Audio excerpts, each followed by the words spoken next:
Friends, welcome back to my YouTube channel Lishu media Kannada. ಎಲ್ಲರೂ ಹೇಗಿದ್ದೀರಾ? I hope ಎಲ್ಲರೂ ಕೂಡ ಚೆನ್ನಾಗಿದ್ದೀರಾ ಅಂತ ಭಾವಿಸ್ತಾ ಇವತ್ತಿನ ಒಂದು ವಿಡಿಯೋನ ಸ್ಟಾರ್ಟ್ ಮಾಡ್ತಾ ಇದ್ದೀನಿ. ನಾನಿವತ್ತು ಯಾವ್ದ್ರ ಬಗ್ಗೆ ಮಾತಾಡ್ತಾ ಇದ್ದೀನಿ ಅಂತ ಹೇಳ್ಬಿಟ್ಟು ಆಲ್ರೆಡಿ ತಮ್ಲೈನಲ್ಲಿ ನೋಡಿರ್ತೀರಾ. ಸೊ ನಾನಿವತ್ತು ಸಿಸರಿನ್ ಬಗ್ಗೆ ನಾನಿವತ್ತು ನನ್ನ ಎಕ್ಸ್ಪೀರಿಯನ್ಸ್ನ ನಾನಿವತ್ತು ಶೇರ್ ಮಾಡ್ತಾ ಇದ್ದೀನಿ. ಸೊ ನನಗೂ ಕೂಡ ಸಿಸರಿನ್ ಆಗಿರೋದ್ರಿಂದ ಮತ್ತೆ ನಾನು ಯಾವ ರೀತಿಯಾಗಿ ಸಿಸರಿನ್ ಆದಾಗ ನನ್ನ ಒಂದು ಗಾಯನ ಯಾವ ರೀತಿಯಾಗಿ ವಾಸಿಯಾಗೋ ರೀತಿಯಾಗಿ ನಾವು ನೋಡ್ಕೊಂತೀವಿ ಅನ್ನೋದ್ರ ಬಗ್ಗೆ ಕೆಲವೊಂದೊಂದು ಟಿಪ್ಸ್ ಹೇಳೋಣ ಅಂತ ಹೇಳ್ಬಿಟ್ಟು. ಯಾಕೆಂದರೆ ಪ್ರತಿಯೊಬ್ಬರಿಗೂ ಕೂಡ ಎಲ್ಲದನ್ನು ಕೂಡ ತಿಳ್ಕೊಂಡೇ ಬಂದಿರಲ್ಲ. ಸೊ ನನಗೂ ಹಂಗೇನೆ ಸ್ಟಾರ್ಟಿಂಗ್ ನನಗೂ ಕೂಡ ಏನು ಗೊತ್ತಿರಲಿಲ್ಲ. ಎಷ್ಟೋ ಜನ ಹೆಣ್ಮಕ್ಳಿಗೆ ಯಾವ ರೀತಿ ಇರಬೇಕು ಏನು ಅಂತ ಎಲ್ಲದೂ ಕೂಡ ಗೊತ್ತಿರಲ್ಲ.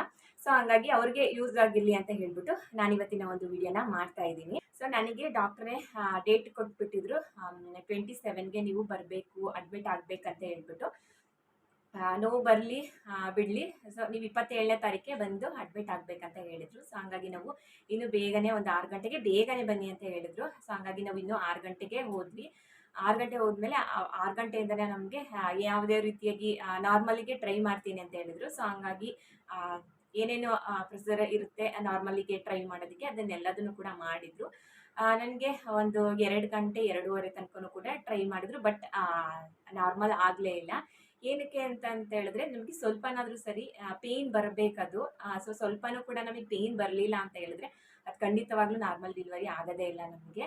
ನನಗೆ ನೋವು ಬರೋಂಥ ಇಂಜೆಕ್ಷನ್ ಎಲ್ಲದನ್ನು ಕೂಡ ಕೊಡ್ತಾರೆ. ಈಗ ಸ್ವಲ್ಪ ನೋವು ಬಂದರೆ ಇಂಜೆಕ್ಷನ್ ಕೊಟ್ಟ ತಕ್ಷಣ ಸ್ವಲ್ಪ ಜಾಸ್ತಿನೇ ನೋವಾಗುತ್ತೆ. ಸೊ ನನಗೆ ಇಂಜೆಕ್ಷನ್ ಎಲ್ಲ ಕೊಟ್ಟರು ಕೂಡ ನನಗೇನು ನೋವೇನು ಬರಲಿಲ್ಲ.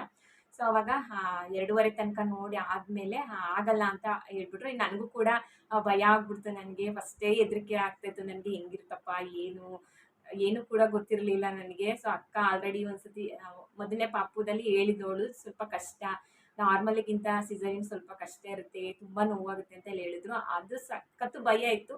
ಈ ಕಡೆ ನಾರ್ಮಲ್ ಆದರೂ ಕೂಡ ಭಯ, ಈ ಕಡೆ ಸಿಸರಿನ್ ಆದರೂ ಕೂಡ ಭಯ ಅಂತ ಸಖತ್ತು. ನನಗಂತೂ ಫುಲ್ಲು ಟೆನ್ಷನಲ್ಲಿ ಭಯದಲ್ಲೇ ಇದ್ದೆ ನಾನು.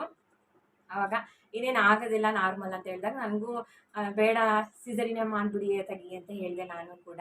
ಸೊ ಹಂಗಾಗಿ ನನಗೆ ಸಿಸರಿನ್ ಓಕೆ ಆಯಿತು ಅಂತ ಹೇಳ್ಬಿಟ್ಟು ಕರ್ಕೊಂಡೋದ್ರು ನನಗೆ ಆಪ್ರೇಷನ್ ಥಿಯೇಟ್ರಲ್ಲಿ. ಆಬ್ವಿಯಸ್ಲಿ ಎಲ್ಲರಿಗೂ ಸಿಸರಿನ್ ಆದವ್ರಿಗೆ ಸ್ಪೈನಲ್ ಕಾರ್ಡಿಗೆ ಒಂದು ಇಂಜೆಕ್ಷನ್ ಕೊಡ್ತಾರೆ. ಅದು ಚಿಕ್ಕದಲ್ಲ, ಸ್ವಲ್ಪ ದೊಡ್ಡದೇ ಇಂಜೆಕ್ಷನ್ ಕೊಡ್ತಾರೆ. ಸೊ ಇಂಜೆಕ್ಷನ್ಗೆ ಎಲ್ಲ ಏನು ಹೆದ್ರುಕೊಳ್ಳೋ ಅಂತ ಅವಶ್ಯಕತೆ ಇಲ್ಲ, ಅಷ್ಟೊಂದೇನು ಅದೇನು ನೋವಾಗಲ್ಲ.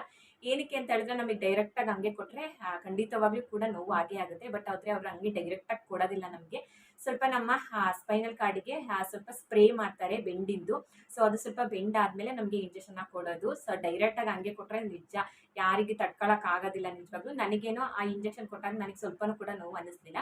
ನಮ್ಮ ಅಕ್ಕನಿಗೆ ನೋವು ಅಂತ ಅನ್ನಿಸ್ತಂತೆ ಸ್ವಲ್ಪ. ಸೊ ನನಗೇನಪ್ಪ ಸ್ವಲ್ಪನೂ ಕೂಡ ನೋವೇ ಅನ್ನಿಸ್ಲಿಲ್ಲ ನನಗೆ ಆ ಇಂಜೆಕ್ಷನ್ ಕೊಟ್ಟಿದಾಗ. ಇನ್ನು ಇಂಜೆಕ್ಷನ್ ಕೊಟ್ಟಾದಮೇಲೆ ಫುಲ್ಲು ನಮಗೆ ಕೆಳಗಡೆ ಫುಲ್ಲು ಬೆಂಡ್ ಆಗೋಗ್ಬಿಡುತ್ತೆ. ನಮಗೆ ಅಷ್ಟು ಅಂದರೆ ಪ್ರಜ್ಞೆ ಇರುತ್ತೆ, ಬಟ್ ಅದರಲ್ಲಿ ಏನು ಇದಾಗ್ತದೆ ಕರೆಕ್ಟಾಗಿ ಅಷ್ಟೊಂದು ಏನು ಕೂಡ ಗೊತ್ತಾಗ್ತಾ ಇರಲ್ಲ. ಸೊ ನಮಗೆ ಕಣ್ಣಿಗೆ ಒಂದು ಬಟ್ಟೆ ಕಟ್ಬಿಡ್ತಾರೆ, ಏಕೆಂದರೆ ಭಯ ಪಡ್ತಾರೆ ಅಂತ ಹೇಳ್ಬಿಟ್ಟು. ಸೊ ನಮ್ಗೆ ಹೆಂಗೆ ಅಂತಂದರೆ ನಮ್ಮ ಜೀವನ ಹಿಂಗೆ ಓಡ್ತಿದೆ ಅಂತ ಹೇಳಿದ್ರೆ ನಮ್ಗೆ ಇಂಜೆಕ್ಷನ್ ಕೊಡ್ತಿದ್ದಂಗೆ ಹಿಂಗೆ ರಿವರ್ಸ್ ಹೋಗ್ತಾ ಇದೆ ಅನ್ನೋ ರೀತಿಯಾಗಿ ಫೀಲ್ ಆಗ್ತಾ ಇರುತ್ತೆ. ನಮಗೆ ಕಣ್ಣು ಮುಚ್ಕೊಂಡು ಮಲ್ಕೊಂಡಿರ್ತೀವಲ್ವ. ಸೊ ನಮಗೆಲ್ಲ ಹಿಂದೆ ಹಿಂಗೋ ಹೋದಂಗೆ ಅನ್ನಿಸ್ತಾ ಇರ್ತದೆ. ಅದು ನಿಜ ಆದವ್ರಿಗೆ ಅಷ್ಟೇ ಗೊತ್ತಿರುತ್ತೆ ಅದು ಹೆಂಗಿರುತ್ತೆ ಅಂತ ಹೇಳ್ಬಿಟ್ಟು.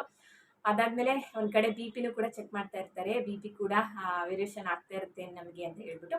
ಅದಾದ ನಂತರ ಮಾತಾಡಿಸ್ತಾನೂ ಕೂಡ ಇರ್ತಾರೆ, ಏಕೆಂದರೆ ಅವರು ಪ್ರಜ್ಞೆ ತಪ್ಪು ಹೋಗಬಾರ್ದು ಎದ್ರುಕೊಂಡು ಹಂಗೆ ಹಿಂಗೆ ಅಂತ ಹೇಳ್ಬಿಟ್ಟು ಡಾಕ್ಟ್ರುಗಳು ಮತ್ತು ನರ್ಸ್ಗಳೆಲ್ಲರೂ ಕೂಡ ನಮ್ಮನ್ನು ಮಾತಾಡಿಸ್ತಾ ಇರ್ತಾರೆ. ಯಾವ ಊರು ಏನು ಎತ್ತ ಅಂತೆಲ್ಲ ಕೇಳ್ತಾ ಇರ್ತಾರೆ. ಮತ್ತು ನಮಗೆಲ್ಲ ಗೊತ್ತಾಗ್ತಾ ಇರುತ್ತೆ, ಅವ್ರು ಕೈ ಆಡಿಸೋದು ಮಾಡೋದು ಅದೆಲ್ಲದು ಕೂಡ ಗೊತ್ತಾಗ್ತಾ ಇರುತ್ತೆ. ನಮ್ಗೆ ಆದಷ್ಟು ಕೆಳಗಡೆನೇ ಕೂಯೋದು ನಮಗೆ ಹೊಟ್ಟೆನ ಇದು ಮಾಡ್ತಾರೆ. ಸೊ ನಮಗೆ ಮೇಲಗಡೆನೂ ಸ್ಕಿನ್ನೂ ಕೂಡ ಇದು ಮಾಡಿ ಮತ್ತು ನಮ್ಮ ಗರ್ಭಕೋಶನೂ ಕೂಡ ಕಟ್ ಮಾಡಿ ನಮಗೆ ಸಿಸರಿನ್ನ ಮಾಡೋದು ನಮಗೆ. ಸೊ ಹಂಗಾಗಿ ಸ್ವಲ್ಪ ಕಷ್ಟನೇ ನಮಗೆ. ಒಂದು ಎಷ್ಟು ಕಟ್ ಮಾಡಿರ್ತಾರೆ ನಮಗೆ ಇಲ್ಲಿಂದ ಇಲ್ಲಿ ತನಕನೂ. ಸೊ ಅವಾಗ ಅಂದರೆ ನಮಗೆ ಇಂಜೆಕ್ಷನ್ ಕೊಟ್ಟಿರೋದ್ರಿಂದ ನಮ್ಗೆ ಅಷ್ಟೊಂದು ಪೇಯ್ನ್ ಗೊತ್ತಾಗ್ತಾ ಇರಲ್ಲ. ಬಟ್ ಅದು ನಮಗೆ ವಾರ್ಡಿಗೆ ಶಿಫ್ಟ್ ಮಾಡಿದ ಮೇಲೆ ನಮಗೆ ಅದು ಪೇಯ್ನ್ ಏನು ಅಂತ ಹೇಳ್ಬಿಟ್ಟು ಗೊತ್ತಾಗೋದು. ಅಲ್ಲಿ ತನಕ ನಿಜವಾಗ್ಲೂ ಕೂಡ ಗೊತ್ತಾಗ್ತಾ ಇರಲಿಲ್ಲ ನಮಗೆ.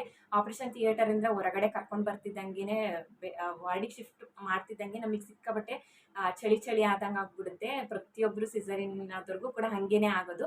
ಸೊ ಹಂಗಾಗಿ ಅವ್ರಿಗೆ ಅಂತ ಹೇಳ್ಬಿಟ್ಟು ದೊಡ್ಡದು ಬ್ಲ್ಯಾಂಕೆಟ್ ಎಲ್ಲ ಅದನ್ನು ಕೂಡ ಇಟ್ಟಿರ್ತಾರೆ. ಚಳಿ ಅಂತಿದ್ದಂಗೆ ತೊಗೊಂಡೋಗಿ ಹೊಚ್ಬಿಡ್ತಾರೆ. ಎಲ್ಲ ಆದವ್ರಿಗೆಲ್ಲ ಇದು ಎಕ್ಸ್ಪೀರಿಯನ್ಸ್ ಆಗಿರುತ್ತೆ. ದೊಡ್ಡ ದೊಡ್ಡ ಬೆಡ್ಶೀಟ್ ಎಲ್ಲನೂ ಮುಚ್ಚಿಬಿಟ್ಟು ಮಲಗಿಸ್ತಾರೆ ಅವ್ರನ್ನ. ಸೊ ಹಂಗೆ ನನಗೂ ಅಷ್ಟೇ ತುಂಬ ಚಳಿ ಚಳಿ ಅಂತ ಅನಿಸ್ಬಿಟ್ಟು ವಾರ್ಡಿಯಿಂದ ಆಪರೇಷನ್ ಥಿಯೇಟರಿಂದ ಕರ್ಕೊಬತ್ತಿದ್ದಂಗೆ, ಅದಕ್ಕೆ ನಮಗೆ ಸಖತ್ತು ಮೆಡಿಸನ್ ಎಲ್ಲನೂ ಕೂಡ ಕೊಡ್ತಾ ಇರ್ತಾರಲ್ವ. ಸೊ ಹಂಗಾಗಿ ಮತ್ತೆ ಆಪರೇಷನ್ ಥಿಯೇಟರಲ್ಲೆಲ್ಲ ಇರ್ತೀವಲ್ವ ನಾವು, ಹಂಗಾಗಿ ಸ್ವಲ್ಪ ಜಾಸ್ತಿನೇ ಚಳಿ ಚಳಿ ಅಂತ ಅನಿಸ್ತಾ ಇರುತ್ತೆ.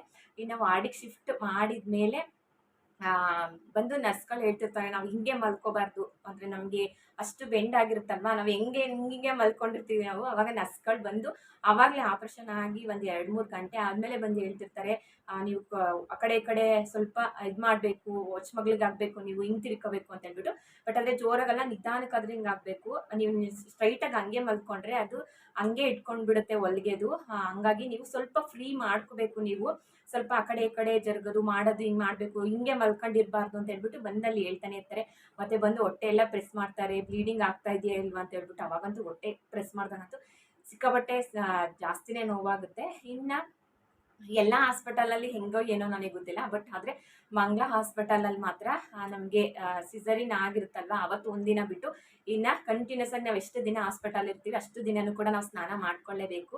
ಸೊ ನನಗೆ 2:30ಗೆ ಆಗಿದ್ದು ಆಪ್ರೇಷನ್ನು. ಮಾರನೇ ದಿನ 8 ಗಂಟೆಗೆ ಬಂದರು, ಬೆಳಗ್ಗೆ 8 ಗಂಟೆಗೆ ಬಂದ್ಬಿಟ್ಟು ಎಲ್ಲರನ್ನೂ ನನ್ನ ಜೊತೆಗೆ ಇನ್ನೂ 2 ಸಿಸರಿನ್ ಆಗಿದ್ದು. ಸೊ ಅವ್ರನ್ನೂ ಕೂಡ ಹೇಳ್ಸಿದ್ರು, ಎದ್ಬಿಟ್ಟು ಸ್ನಾನ ಮಾಡ್ಕೊಳ್ಳಿ, ಬಿಸಿನೀರು ಬರ್ತಾ ಇದೆ ಅಂತ ಹೇಳ್ಬಿಟ್ಟು. ನಾನು ಇದೇನಪ್ಪ ಈಗ ನೆನ್ನೆ ಆಗಿದೆ, ಈಗ ಬಂದ್ಬಿಟ್ಟು ಆಗಲೇ 8 ಗಂಟೆಲೇ ಏಳಿಸ್ತಾ ಇದ್ದಾರಲ್ಲ ಸ್ನಾನಕ್ಕೆ, ಹೆಂಗೆ ಎದ್ದೇಳೋದು, ನಮಗೆ ಎದ್ದೇಳೋಕ್ಕಾಗಲ್ಲ, ಏನಿಲ್ಲ, ಹೆಂಗೆ ಎದ್ದೇಳೋದು ನಾವು ಅಂತ ಹೇಳ್ಬಿಟ್ಟು. ಆದರೂ ಅವರು ಇಲ್ಲ, ಎದ್ದೇಳಬೇಕು, ನೀವು ಎದ್ಬಿಟ್ಟು ಸ್ನಾನ ಮಾಡ್ಕೊಳ್ಳೇಬೇಕು ನೀವು ಅಂತ ಅಲ್ಲೇ ನಿಂತ್ಕೊಂತಾರೆ.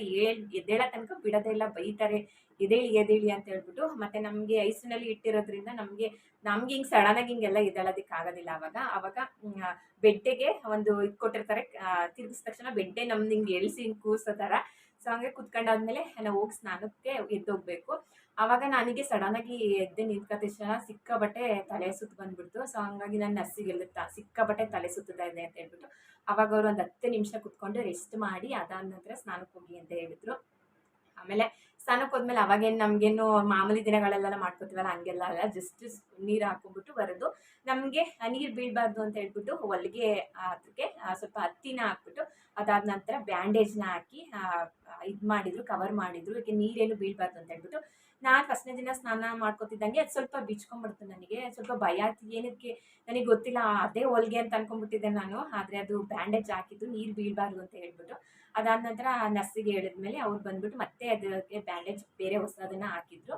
ಆ ರೀತಿಗೆ ಪ್ರತಿದಿನವೂ ಕೂಡ ನಮಗೆ ರೆಗ್ಯುಲರ್ ಆಗಿ ಪಾಪುಗೆ ಮತ್ತು ನಮಗೆ ಸ್ನಾನ ಅಂತೂ ಕಂಪಲ್ಸರಿ ಮಾಡಿಸಿದ್ರು ಅಲ್ಲಿ ಹಾಸ್ಪಿಟಲಲ್ಲೇ. ನಾವು 5 ದಿನ ಇದ್ವಿ. ಶುಕ್ರವಾರ ನನಗೆ ಆಪ್ರೇಷನ್ ಆಗಿದ್ದು. ಸೊ ನಾವು ಮಂಗಳವಾರ ನನಗೆ ಡಿಸ್ಚಾರ್ಜ್ ಆಗಿದ್ದು. ಸೊ ಅಷ್ಟು ದಿನವೂ ಕೂಡ ನಮಗೆ ಸ್ನಾನ ಮಾಡ್ಕೊಳ್ಳೋದಕ್ಕೆ ಹೇಳ್ತಾರೆ. ಸೊ ಮಾಡ್ಕೊಳ್ಳೋ ತನಕ ಅವ್ರು ಬಿಡೋದಿಲ್ಲ. ಮತ್ತು ಲೈಟಾಗಿ ವಾಕು ಕೂಡ ಮಾಡಬೇಕು, ಮಲಗಿತಾನೆ ಮಲ್ಕೋಬಾರ್ದು ಅಂತಲೂ ಕೂಡ ಹೇಳ್ತಾರೆ. ಬಂದು ಸ್ವಲ್ಪ ಲೈಟಾಗಿ ಓಡಾಡಬೇಕು, ವಾಕ್ ಮಾಡಬೇಕು ಅಂತ ಹೇಳ್ತಾರೆ. ಸೊ ವಾಕು ಕೂಡ ನಮಗೆ ಮಾಡಿಸ್ತಾರೆ. ಸೊ ಅದನ್ನೆಲ್ಲದನ್ನು ಕೂಡ ಮಾಡಬೇಕು. ಯಾಕೆಂದರೆ ನಮಗೆ ಮಲಗಿತಾನೆ ಮಲ್ಕೊಂಡ್ಬಿಟ್ರೆ ಏನಂತ ಹೇಳಿದ್ರೆ ನಮಗೆ ನೋವು ಇನ್ನೂ ಜಾಸ್ತಿ ಆದಂಗೆ ಆಗುತ್ತೆ. ಸೊ ನಮಗೆ ಎದ್ದರೆ ಸಾಕು ನೋವಾದಂಗೆ ಆಗುತ್ತೆ, ಇಟ್ಕೊಂಡಂಗೆ ಆಗುತ್ತೆ ಸ್ಕಿನ್, ಆ ಥರ ಅನಿಸ್ಬಿಡುತ್ತೆ. ಸೊ ಒಂದು ಸ್ವಲ್ಪ ಎದ್ದು ಓಡಾಡೋದು ಮಾಡೋದು ಈ ಥರ ಮಾಡಿದ್ರೆ ಸ್ವಲ್ಪ ನಮಗೆ ರಿಲೀಫ್ ಅಂತ ಅನಿಸುತ್ತೆ ನಮಗೆ. ಸೊ ಹಂಗಾಗಿ ಅವರು ಹೇಳೋದು ಆ ಕಡೆ ಈ ಕಡೆ ತಿರ್ಕೊಳ್ಳಿ, ಎದ್ದು ಓಡಾಡಿ, ವಾಕ್ ಮಾಡಿ ಅಂತ ಹೇಳ್ಬಿಟ್ಟು. ಇನ್ನು ಕರೆಕ್ಟಾಗಿ ನನಗೆ 5ನೇ ದಿನಕ್ಕೆ ಹೊಲಿಗೆನ ಬಿಚ್ಚಿದ್ರು. ಹೊಲಿಗೆ ಬಿಚ್ಚುವಾಗ ಏನು ಅಷ್ಟೊಂದೇನು ಪೇಯ್ನ್ ಆಗಲ್ಲ. ಒಂದು ಕಡೆ ಸೈಡು ಕಟ್ ಮಾಡ್ತಾರೆ, ಕಟ್ ಮಾಡಿಬಿಟ್ಟು ಒಂದೇ ಸಲ ಎಳಿತಾರೆ, ಅಷ್ಟೊಂದೇನು ಅದೇನು ನೋವಾಗೋದಿಲ್ಲ. ಅದಕ್ಕೇನು ಹೆದರ್ಕೊಳ್ಳೋ ಅಂಥ ಅವಶ್ಯಕತೆ ಏನಿಲ್ಲ. ಅಷ್ಟೇ ನೋವನ್ನ ಅನುಭವಿಸಿರ್ತೀವಂತೆ ಅದು ಹೊಲಿಗೆ ಬಿಚ್ಚೋದು ಅಂತೂ ಈಗಂತೂ ತುಂಬಾ ಈಸಿ, ಅಷ್ಟು ನೋವು ಮಾಡೋದೇ ಇಲ್ಲ ಹೊಲಿಗೆ ಬಿಚ್ಚುವಾಗ. ಇನ್ನು ಮನೆಗೆ ಹೋದ್ಮೇಲೆ ನಾವು ಯಾವ ರೀತಿಯಾಗಿ ಕೇರಾಗಿರಬೇಕು, ಗಾಯನ ಬೇಗನೆ ಮಾಯಿಸ್ಕೋಬೇಕಂತ ಹೇಳಿದ್ರೆ ನನಗೆ ಹಾಸ್ಪಿಟಲಲ್ಲಿ ಸ್ವಲ್ಪ ಕಾಫಿ ಜಾಸ್ತಿ ತಂದುಕೊಡೋರು. ಕಾಫಿ ಕುಡಿಬೇಕು, ಹೀಟ್ ಇರೋಂಥದ್ದನ್ನು ಕುಡಿದ್ರೆ ನಮಗೆ ಮೇಲೆ ಅಲ್ಲ ಒಳಗಡೆನೂ ಕೂಡ ಗಾಯ ಮಾಯೋದಕ್ಕೆ ಈಸಿಯಾಗಿರುತ್ತೆ ಹೀಟಿನಂಥ ಪದಾರ್ಥಗಳನ್ನ ತಿಂದರೆ. ಸೊ ಹಂಗಾಗಿ ನನ್ನ ಹಾಸ್ಪಿಟಲ್ ಇರೋರಿಗೆ ಕಾಫಿ ಕೊಡ್ತಿದ್ರು, ಅಂದರೆ ಮನೆಯಿಂದ ಮಾಡ್ಕೊಂಡು ತೊಗೊಂಬರ್ತಿದ್ರು. ಮತ್ತು ರವೆ ಗಂಜಿನ ಕೊಡ್ತಿದ್ರು, ಅದು ಕೂಡ ಸ್ವಲ್ಪ ಹೀಟು. ಹಾಗೆಯೇ ಇನ್ನು ಸಬ್ಬಕ್ಕೀರೆ ಸೊಪ್ಪು ಬರ್ತದಲ್ಲ ಅದರಲ್ಲಿ ಪಲ್ಯ ಮಾಡ್ಕೊಂಡು ಬರೋರು. ಸೊ ಸಬ್ಬಕ್ಕೀರೆ ಸೊಪ್ಪು ಕೂಡ ಹೀಟು, ಅದು ಹಾಲು ಕೂಡ ಬರುತ್ತೆ, ಮತ್ತು ನಮಗೆ ಹೀಟ್ ಆಗೋದ್ರಿಂದ ನಮಗೆ ಗಾಯನೂ ಕೂಡ ಬೇಗನೆ ಮಾಯುತ್ತೆ. ಇಂಥದ್ದನ್ನೆಲ್ಲ ನೀವು ತೊಗೋಬೋದು ಸಿಸರಿನ್ ಆದವರು. ಹಾಗೆಯೇ ನಮ್ಮ ಮನೆಗೆ ಹೋದಾಗ ಇನ್ನು ರೆಗ್ಯುಲರ್ ನೀರು ಸ್ನಾನ ಮಾಡ್ಕೊಬೇಕಾಗುತ್ತಲ್ವಾ. ಸೊ ಅವಾಗ ಆದಷ್ಟು ಕೇರ್ಫುಲ್ಲಾಗಿ, ಅಂದರೆ ಅಮ್ಮಂದಿರು ಯಾವಾಗಲೂ ಅಷ್ಟೇ ಬಿಸಿ ಬಿಸಿ ನೀರನ್ನೇ ಸ್ನಾನ ಮಾಡಿಸ್ತಾರೆ. ಸೊ ಅವಾಗ ಸ್ವಲ್ಪ ಬಿಸಿ ಬಿಸಿ ನೀರನ್ನೇ ಸ್ನಾನ ಮಾಡ್ಕೊಬೇಕಾಗುತ್ತೆ. ಆದಷ್ಟು ಸ್ವಲ್ಪ ಹೀಟಲ್ಲೇ ಇರಬೇಕು. ಶೀತ ಈ ಥರ ಎಲ್ಲ ಮಾಡ್ಕೊಳ್ಳೋದಕ್ಕೆ ಹೋಗ್ಬಾರ್ದು. ಯಾಕೆಂದರೆ ಶೀತ ಕೆಮ್ಮು ಈ ಥರ ಎಲ್ಲ ಆಗ್ಬಿಟ್ರೆ ಸ್ವಲ್ಪ ಗಾಯ ಮಾಯೋದಕ್ಕೆ ಸ್ವಲ್ಪ ಲೇಟ್ ಆಗುತ್ತೆ. ಇನ್ನು ಕೆಮ್ಮಂತೂ ಮಾಡ್ಕೊಳ್ಳೋಕ್ಕೆ ಹೋಗ್ಬಾರ್ದು. ಕೆಮ್ಮಿದ್ರೆ ಸಾಕು ನಮಗೆ ಹೊಟ್ಟೆನೇ ಅಲ್ವಾ ಫಸ್ಟ್ ನಮ್ಗೆ ನೋವಾಗೋದು. ಹಾಗಾಗಿ ಗಾಯನೂ ಕೂಡ ನೋವಾಗಿ ಆಗುತ್ತೆ. ಹೊಲಿಗೆ ಏನೂ ಆಗಲ್ಲ, ತೊಂದರೆ ಏನೂ ಆಗೋದಿಲ್ಲ. ಬಟ್ ಆದರೆ ನೋವು ಆಗುತ್ತೆ. ನೋವು ಅನ್ನೋದು ಇದ್ದೇ ಇರುತ್ತೆ. ಒಂದು ತಿಂಗಳ ತನಕನೂ ಸ್ವಲ್ಪ ನೋವು ಇದ್ದೇ ಇರುತ್ತೆ. ಒಂದು 15 ದಿನ ಅಂತೂ ಸ್ವಲ್ಪ ಜಾಸ್ತಿನೇ ನೋವು ಇರುತ್ತೆ. ಸೊ ಹಂಗಾಗಿ ನಾವು ಕುತ್ಕೊಳ್ಳುವಾಗ ನಿಂತ್ಕೊಳ್ಳುವಾಗ ಸ್ವಲ್ಪ ಆದಷ್ಟು ನಿಧಾನಕ್ಕೆ ಕುತ್ಕೋಬೇಕು. ಮತ್ತು ಬಗ್ಗೋದು ಮಾಡೋದು, ಮತ್ತು ವೆಯ್ಟ್ ಇರೋವಂಥದ್ದನ್ನ ಪದಾರ್ಥಗಳನ್ನ ಎತ್ತೋದು ಇಂಥದ್ದು ಯಾವುದನ್ನು ಕೂಡ ಮಾಡೋದಕ್ಕೆ ಹೋಗ್ಬಾರ್ದು. ಹಾಗೆಯೇ ಇನ್ನು ಸ್ನಾನ ಮಾಡ್ಕೊಂಡು ಬಂದಾದ್ಮೇಲೆ ಆದಷ್ಟು ನಮ್ಮ ಗಾಯನ ಒಂದು ಬಟ್ಟೆ ತಗೊಂಡು ನೀಟಾಗಿ ಒರೆಸ್ಕೋಬೇಕು. ಪ್ರೆಸ್ ಮಾಡಬೇಕಷ್ಟೇ, ಜೋರಾಗೆಲ್ಲ ಒರೆಸ್ಕೊಳ್ಳೋದಕ್ಕೆ ಹೋಗ್ಬಾರ್ದು. ಆದಷ್ಟು ಅದು ಡ್ರೈ ಆಗಬೇಕು. ಫುಲ್ಲು ಡ್ರೈ ಆಗೋ ರೀತಿಯಾಗಿ ಮಾಡಿಕೊಂಡು ಆದಷ್ಟು ನಾವು ಲೂಸ್ ಆಗಿರೋಂಥ ಬಟ್ಟೆನೇ ಹಾಕೊಬೇಕು. ನಮಗೆ ಗಾಯ ಹುಷಾರಾಗೋ ತನಕನೂ ಟೈಟ್ ಆಗಿರೋದು ಮತ್ತು ಲಗ್ಗಿನ್ಸು ಇಂಥದ್ದೆಲ್ಲ ಹಾಕೊಳ್ಳೋದಕ್ಕೆ ಹೋಗ್ಬಾರ್ದು. ಹೆಂಗಿರೋ ಮನೇಲೇ ಇರ್ತೀವಲ್ವ, ಸೊ ಆದಷ್ಟು ಲೂಸ್ ಆಗಿರೋಂಥ ನೈಟಿಗಳನ್ನೇ ಯೂಸ್ ಮಾಡ್ಕೊಳ್ಳಿ. ಒಂದು ತಿಂಗಳ ತನಕ ಏನಾಗಲ್ಲ. ಏನಾದ್ರು ಹೊರಗಡೆ ಅಲ್ಲಿ ಇಲ್ಲಿ ಹೋಗ್ಬೇಕಾದ್ರೆ ಲಾಂಗ್ ಡ್ರೆಸ್ಗಳೆಲ್ಲ ಬರುತ್ತೆ ಇವಾಗ. ಸೊ ಇಂಥ ಲಾಂಗ್ ಡ್ರೆಸ್ಗಳನ್ನ ನೀವು ಯೂಸ್ ಮಾಡ್ಕೋಬೋದು.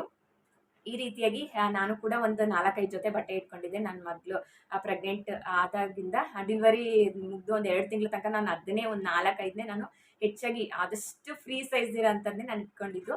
ಅದನ್ನೇ ನಾನು ಯೂಸ್ ಮಾಡ್ತಾ ಇದ್ದೆ. ಇನ್ನು ಹಾಲು ಚೆನ್ನಾಗಿ ಕುಡಿಬೇಕು. ಅವಾಗ ನೀರು ಚೆನ್ನಾಗಿ ಕುಡಿಬೇಕು ಅವಾಗ. ಸೊ ನೀರು ಚೆನ್ನಾಗಿ ಆದಷ್ಟು ನಿಮಗೆ ಬಿಸಿ, ಒಂದು ಸ್ವಲ್ಪ ಬಿಸಿ, ತುಂಬ ಅಲ್ಲ, ಸ್ವಲ್ಪ ಬಿಸಿ ಮಾಡಿಕೊಂಡೇ ಕುಡೀರಿ. ತುಂಬಾ ಒಳ್ಳೆಯದು. ಹಾಗೆಯೇ ಇನ್ನು ಲಗ್ಗಿನ್ಸು ಟೈಟ್ ಆಗಿರೋಂಥದ್ದು ಗಾಯದ ಮೇಲೆ ಇಂಥದ್ದೆಲ್ಲದನ್ನು ಕೂಡ ಹಾಕೊಳ್ಳೋದಕ್ಕೆ ಹೋಗ್ಬಾರ್ದು, ಅದು ಹುಷಾರಾಗೋ ತನಕನೂ. ಹಾಗೆಯೇ ಇನ್ನು ಬೆಲ್ಟು ಕೂಡ ಬರ್ಕೊಡ್ತಾರೆ. ನನಗೂ ಕೂಡ ಬರ್ಕೊಟ್ಟಿದ್ರು. ನಾನೇನು ಕೇಳಿರಲಿಲ್ಲ. ಬಟ್ ಆದರೆ ಡಾಕ್ಟರ್ ಬರ್ಕೊಟ್ಟಿದ್ರು. ಸ್ವಲ್ಪ ಹೊಟ್ಟೆ ಇದೆ ಹಾಕೊಳ್ಳಿ ಅಂತ ಹೇಳ್ಬಿಟ್ಟು. ನನಗೆ ಅವಾಗ ಯಾವ ಥರ ಪರಿಸ್ಥಿತಿ ಅಂದರೆ, ಅವಾಗ ಕೊರೋನಾ ಇದ್ದಿದ್ದರಿಂದ ನಮಗೆ ಫಸ್ಟ್ ಮನೆಗೆ ಹೋಗಿ ತಲುಪಿದ್ರೆ ಸಾಕಪ್ಪ ಅನ್ನಿಸ್ಬಿಟ್ಟಿತ್ತು. ಸೊ ಬರ್ಸ್ಕೊಂಡಾದ್ಮೇಲೆ ನಮ್ಗೆ ಅವಾಗ ಅದೆಲ್ಲ ತೊಗೊಳಕ್ಕಷ್ಟು ಇದಿರಲಿಲ್ಲ. ಮತ್ತು ಜಾಸ್ತಿ ಏನು ಅಂಗಡಿ ಏನು ಓಪನ್ ಇರಲಿಲ್ಲ ಅವಾಗಲ್ವಾ. ಹಂಗಾಗಿ ಅದಾದಮೇಲೆ ತೊಗೊಳ್ಳೋಣ ಅಂತ ಅಂದ್ಕೊಂಡೆ. ಮತ್ತೆ ಅದು ಚೀಟಿ ಎಲ್ಲೋ ಮಿಸ್ ಆಗ್ಬಿಡ್ತು. ನಾನೇನು ಬೆಲ್ಟ್ ಏನು ಯೂಸ್ ಮಾಡಲಿಲ್ಲ. ಬೆಲ್ಟ್ ಏನಾದರೂ ಯೂಸ್ ಮಾಡೋದಿದ್ರೆ ಏನಿಲ್ಲ ಅಂದರೂ ಒಂದು ತಿಂಗಳಾದಮೇಲೆ ಬೆಲ್ಟನ್ನು ಯೂಸ್ ಮಾಡಿ. ಸಡನ್ನಾಗಿ ಬೆಲ್ಟನ್ನು ಯೂಸ್ ಮಾಡೋದಕ್ಕೆ ಹೋಗ್ಬಾರ್ದು. ಏಕೆಂದರೆ ಗಾಯದ ಮೇಲೆ ಮತ್ತೆ ನಾವು ಹಾಕೊಂಡ್ರೆ ಅದು ಹುಷಾರಾಗೋದಿಲ್ಲ, ಅದು ಬೇಗನೆ. ಸೊ ಹಾಗಾಗಿ ಆಮೇಲೆ ಏನಾದರೂ ಗಾಯ ಏನಾದರೂ ಕೀವು ಬರೋದು, ರಕ್ತ ಬರೋದು ಈ ಥರ ಏನಾದರೂ ಅಂದರೆ ನಾವು ಮನೇಲಿ ಏನು ಮನೆ ಮದ್ದನ್ನು ಮಾಡ್ಕೊಳ್ಳೋದಕ್ಕೆ ಹೋಗಬಾರ್ದು. ಹಾಸ್ಪಿಟಲ್ಗೆ ಹೋಗಿ ಡಾಕ್ಟ್ರನ್ನೇ ತೋರಿಸ್ಬೇಕು. ನನಗೇನೋ ಆ ಥರ ಆಗಿರಲಿಲ್ಲ. ನಮ್ಮ ಅಕ್ಕನಿಗೆ 2ನೇದರಲ್ಲಿ ಗಾಯ ಆಗಿತ್ತು. ಸ್ವಲ್ಪ ರಕ್ತನೂ ಕೂಡ ಬರ್ತಾಯಿತ್ತು. ಅವಳಿಗೆ ಕ್ಯೂ ಥರ ಆಗಿಬಿಟ್ಟಿತ್ತು. ಸೊ ಆವಾಗ ಡಾಕ್ಟ್ರ್ ಹತ್ರ ಹೋದ್ಮೇಲೆ ಅವರು ಕ್ರೀಮ್ನ ಬರ್ಕೊಟ್ರು. ಆ ಕ್ರೀಮ್ನೇ ಹಚ್ಬೇಕು. ನಾವು ಮನೇಲಿ ಸಿಗುತ್ತೆ ಅಂತ ಹೇಳ್ಬಿಟ್ಟು ಪೌಡ್ರು, ಕ್ರೀಮು ಎಂತೆಂಥದ್ದು ಹಚ್ಕೊಂಡು ಅದನ್ನು ಹಚ್ಕೊಂಡ್ಬಿಟ್ರೆ ಇನ್ಫೆಕ್ಷನ್ ಆಗಿಬಿಡುತ್ತೆ. ಈ ರೀತಿಯಾಗಿ ನಾವು ಆದಷ್ಟು ಮನೇಲಿ ಕೇರ್ ಮಾಡ್ಕೊಬೇಕು. ನಾವು ಕುತ್ಕೊಳ್ಳುವಾಗಲೂ ಅಷ್ಟೇ ನಾವು ಯಾವ ರೀತಿಯಾಗಿ ಹೊರ್ಕೊಂಡೇ ಕುತ್ಕೋಬೇಕು ನಾವು. ಮತ್ತು ಡೆಲಿವರಿ ಆದಮೇಲೆ ಹೆಚ್ಚಾಗಿ ಕುತ್ಕೊಳ್ಳೋದಕ್ಕೆ ಹೋಗಬಾರ್ದು. ಏಕೆಂದರೆ ನಮಗೆ ಸ್ಪೈನಲ್ ಕಾರ್ಡಿಗೆ ಇಂಜೆಕ್ಷನ್ ಕೊಟ್ಟಿರ್ತಾರಲ್ವ. ಸೊ ಹಂಗಾಗಿ ಆದಷ್ಟು ನಾವು ಮಲ್ಕೊಂಡು ರೆಸ್ಟನ್ನ ಮಾಡಬೇಕು. ಏನಿಲ್ಲ ಅಂದರೂ ಒಂದು 5-6 ತಿಂಗಳಾದರೂ ಸರಿ ನಾವು ಅದಕ್ಕೆ ಅಮ್ಮಂದಿರು ಹೇಳೋದು, ಡೆಲಿವರಿ ಆದಮೇಲೆ ಆದಷ್ಟು ಮಲ್ಕೋಬೇಕು, ರೆಸ್ಟ್ ಮಾಡಬೇಕು ಅಂತಲೇ ಹೇಳ್ತಾರೆ ಅವರು. ಸೊ ಹಂಗಾಗಿ ಆದಷ್ಟು ಮಲ್ಕೋಬೇಕು, ರೆಸ್ಟ್ ಮಾಡಬೇಕು. ಇಲ್ಲ ಅಂತಂದರೆ ಲೈಫ್ ಲಾಂಗ್ ತನಕನೂ ಕೂಡ ಬೆನ್ನೋವು ಕಂಪಲ್ಸರಿ ಅಂತ ಹೇಳ್ಬಿಡ್ತಾರೆ. ನಾರ್ಮಲ್ಗಿಂತನೂ ಸಿ ಸೆಕ್ಷನ್ ಆದವ್ರಿಗೆ ಬೆನ್ನೋವು ಕಂಪಲ್ಸರಿ, ಏಕೆಂದರೆ ಇಂಜೆಕ್ಷನ್ ಎಲ್ಲ ಹಾಕಿರ್ತಾರೆ ಅಂತ ಹೇಳ್ಬಿಟ್ಟು. ಆದಷ್ಟು ರೆಸ್ಟ್ ಮಾಡಿ. ಏಕೆಂದರೆ ಮುಂದೆ ರೆಸ್ಟ್ ಮಾಡೋಕ್ಕೆ ಸಿಗೋದಿಲ್ಲ, ಆ ಟೈಮಲ್ಲೇ ರೆಸ್ಟ್ ಮಾಡೋಕ್ಕೆ ಸಿಗೋದು. ಆದಷ್ಟು ಮಕ್ಕಳು ಮಲ್ಕೊಂಡಾಗ ನಾವು ಕೂಡ ಮಲ್ಕೊಬಿಡ್ಬೇಕು. ಆಗಲೇ ಅವು ಎದ್ದಾಗ ನಮಗೆ ಮಲ್ಕೊಳಕ್ಕಾಗೋದಿಲ್ಲ ಯಾವುದೇ ಕಾರಣಕ್ಕೂ. ಅವು ಯಾವಾಗ ಮಲ್ಕೋತವೆ ಮಕ್ಕಳು ಅಂಥ ಟೈಮ್ ನೋಡ್ಕೊಂಡು ನಾವು ಅಷ್ಟೇ ಏನೇ ಕೆಲಸ ಇದ್ದರೂ ಅದನ್ನ ಬಿಟ್ಬಿಟ್ಟು ನಾವು ಅವಾಗ ಒಂದು 6 ತಿಂಗಳ ತನಕ ಯಾವಾಗ ಮಲ್ಕೋತೇವೆ ಆಗ ನಾವು ಕೂಡ ಮಲ್ಕೊಂಡು ರೆಸ್ಟ್ ತಗೊಬಿಡ್ಬೇಕು. ಈ ರೀತಿಯಾಗಿ ಮಾಡ್ಕೋಬೇಕು. ಸೊ ಆದಷ್ಟು ನಾವು ಹೀಟಿನ ಪದಾರ್ಥಗಳನ್ನ ಹೆಚ್ಚಾಗಿ ತಿಂತಾ ಇರಬೇಕು. ನಮಗೆ ನುಗ್ಗೆ ಸೊಪ್ಪು ಮತ್ತು ಮೊಟ್ಟೆ ಇದನ್ನು ಹಾಕ್ಬಿಟ್ಟು ಹುರಿದ್ಬಿಟ್ಟು ಕೊಡ್ತಿದ್ರು. ಇದು ಹಾಲು ಕೂಡ ಚೆನ್ನಾಗಿ ಬರುತ್ತೆ ಮತ್ತು ನಮಗೆ ಗಾಯ ಮಾಯೋದಕ್ಕೂ ಕೂಡ ಹೆಲ್ಪ್ ಆಗುತ್ತೆ. ಈಗ ಬೇಸಿಗೆಯಲ್ಲಿ ಸ್ವಲ್ಪ ಪರವಾಗಿಲ್ಲ, ಬೇಗನೆ ಗಾಯ ಮಾಯುತ್ತೆ. ಬಟ್ ಆದರೆ ಮಳೆಗಾಲದಲ್ಲೆಲ್ಲ ಸ್ವಲ್ಪ ಕಷ್ಟನೇ ಮಾಯೋದು. ಈಗ ಮಳೆಗಾಲದಲ್ಲೆಲ್ಲ ಸಿಸರೇನ್ ಆಗಿಬಿಟ್ಟಿರುತ್ತೆ. ಅಂಥವ್ರಿಗೆಲ್ಲರಿಗೂ ಸ್ವಲ್ಪ ಕಷ್ಟ ಆಗುತ್ತೆ. ಅಂಥವ್ರು ಏನು ಮಾಡಬೇಕು ಅಂದರೆ ಆದಷ್ಟು ಹೀಟಲ್ಲೇ ಇರಬೇಕು. ಹೀಟಿನ ಪದಾರ್ಥಗಳನ್ನೇ ತಿನ್ನಬೇಕು. ಆದಷ್ಟು ತಣ್ಣಗಿರೋ ಅಂಥದ್ದು, ಕೋಲ್ಡ್ ಇಂಥದ್ದೆಲ್ಲದನ್ನು ಕೂಡ ಅವಾಯ್ಡ್ ಮಾಡಬೇಕು. ಏನು ಒಂದು 6 ತಿಂಗಳ ತನಕ ತಿಂದಿಲ್ಲ ಅಂದರೆ ಏನು ಕೂಡ ತೊಂದರೆ ಆಗಲ್ಲ. ಯಾಕಂದರೆ ನಮ್ಮ ಒಂದು ಆರೋಗ್ಯಕ್ಕಿಂತ ಅವೇನು ಇಂಪಾರ್ಟೆಂಟ್ ಅಲ್ಲ. ಅದಾದಮೇಲೆ ಲೈಫ್ ಲಾಂಗ್ ತಿನ್ನೋದು ಇದ್ದೇ ಇರುತ್ತೆ. ಸೊ ಹಂಗಾಗಿ ಒಂದು 6 ತಿಂಗಳ ತನಕನಾದರೂ ಅಂದರೆ ಗಾಯ ಹುಷಾರಾಗೋ ತನಕ 1 ತಿಂಗಳ ತನಕ ತಿಂದೇ ಇದ್ರೆ ಒಳ್ಳೆಯದು. ಅದಾದ ನಂತರ ಒಂದು 5-6 ತಿಂಗಳಾದಮೇಲೆ ಆಬ್ವಿಯಸ್ಲಿ ಎಲ್ಲ ಕೊಡ್ತಾರೆ, ನಾವೇ ತಿನ್ಬೋದು. ಐಸ್ ಕ್ರೀಮು ಅದು ಇದು ಎಲ್ಲಾನು ತಿನ್ಬೋದು ಒಂದು 6-7 ತಿಂಗಳಾದಮೇಲೆ, ಏನು ತೊಂದರೆ ಇಲ್ಲ. ಅದಾದಮೇಲೆ ಇನ್ನೊಂದೇನಂತ ಹೇಳಿದ್ರೆ ನಮಗೆ ಆಪ್ರೇಷನ್ ಆದ ತಕ್ಷಣನೇ ಆಪ್ರೇಷನ್ ಆಗಿ ಒಂದಿನ ಏನು ನಮಗೆ ಫುಡ್ ಏನು ಕೊಡೋದಿಲ್ಲ. ನೆಕ್ಸ್ಟ್ ಮಾರನೇ ದಿನ ನನಗೆ ಹಾಸ್ಪಿಟಲಲ್ಲೇ ಇದ್ದಾಗಲೇ ನನಗೆ ಡಾಕ್ಟ್ರು ಪುಟ್ಬಾಳೆಹಣ್ಣ ತಿನ್ನೋದಕ್ಕೆ ಹೇಳಿದ್ರು. ಏಕೆಂದರೆ ನಾವು ಜಾಸ್ತಿ ಮೆಡಿಸನ್ನ ತೊಗೊಂಡಿರ್ತೀವಿ. ಸೊ ಹಾಗಾಗಿ ಪುಟ್ಬಾಳೆಹಣ್ಣ ತಿನ್ನಿ ನೀವು ಅಂತ ಹೇಳಿದ್ರು. ಹಾಗಾಗಿ ಇದೊಂದು ಟಿಪ್ಸ್ನ ನೀವು ಫಾಲೋ ಮಾಡ್ಬೋದು. ಪುಟ್ಬಾಳೆಹಣ್ಣ ತಿನ್ನಿ, ಹಣ್ಣುಗಳನ್ನ ಶೀತದಂಥದ್ದನ್ನ ಬಿಟ್ಟು ಹೀಟಿನಂಥ ಹಣ್ಣುಗಳು ಎಲ್ಲದನ್ನು ಕೂಡ ತಿನ್ಬೋದು. ಇವತ್ತಿನ ಒಂದು ಲಾಗ್ ಇಷ್ಟೇನೆಯ. ಈ ಒಂದು ಲಾಗ್ ನಿಮ್ಗೆ ಏನಾದರೂ ಸ್ವಲ್ಪನಾದರೂ ಕೂಡ ಇಷ್ಟ ಆಗಿದೆ, ಲೈಕ್ ಮಾಡಿ, share, comment and subscribe my YouTube channel ಅಂತ ಕೇಳ್ತಾ ಇವತ್ತಿನ ಒಂದು ವಿಡಿಯೋನ ನಾನು ಇಲ್ಲಿಗೆ ಮುಗಿಸ್ತಾ ಇದ್ದೀನಿ. ಸೊ ಮತ್ತೆ ಹೊಸ ವಿಡಿಯೋದಲ್ಲಿ ಸಿಗ್ತೀನಿ. ಆಯ್ತಂಕ ಬಾಯ್.